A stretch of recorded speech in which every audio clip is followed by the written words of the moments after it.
সোমবার বিকালে প্যারিসের গার দ্য নর্দের সুরমা রেস্তোরাঁয় জাতীয়তাবাদী পরিবার ফ্রান্সের আয়োজনে এ অনুষ্ঠান অনুষ্ঠিত হয়। সংবর্ধনা অনুষ্ঠানে বিপুল সংখ্যক জাতীয়তাবাদী পরিবারের নেতাকর্মী স্বতঃস্ফূর্তভাবে অংশগ্রহণ করেন।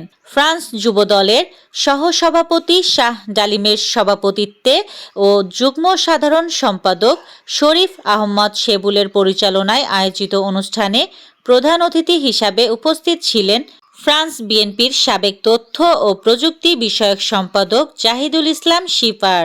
যুবদল নেতা জায়েদুল ইসলামের পবিত্র কোরআন তেলাওয়াতের মধ্য দিয়ে শুরু হওয়া অনুষ্ঠানে বিশেষ অতিথি হিসাবে উপস্থিত ছিলেন ফ্রান্স যুবদলের সহসভাপতি মারুফ হোসেন ডালিম, সহসভাপতি রাসেল আহমদ, সহসভাপতি ইব্রাহিম খলিল বাপ্পি, যুগ্ম সাধারণ সম্পাদক সাজ্জাদুর রহমান, যুগ্ম সাধারণ সম্পাদক ফয়সাল আহমদ, প্রচার সম্পাদক দিলাল আহমদ, সহপ্রচার সম্পাদক আবু সুফিয়ান, ফ্রান্স বিএনপি নেতা সালে আহমদ, প্যারিস মহানগর নেতা অলিউর রহমান অলি, শাহ রাজু, তোফায়েল আহমদ, নোমান আহমদ, সালেহ চৌধুরী, রুমেল আহমদ, আশিক মিয়া, দিলাল আহমদ, সুহেল বাবু, সুমন, মুন্না, ফয়সাল, ওমর আলী রাজু, সৈয়দ আলী, জনি খান, আশিক আলী, শাহিন আহমদ শাহী, শামী আহমদ প্রমুখ। অনুষ্ঠানে দোয়া পরিচালনা করেন মাওলানা ফয়েজ আহমদ।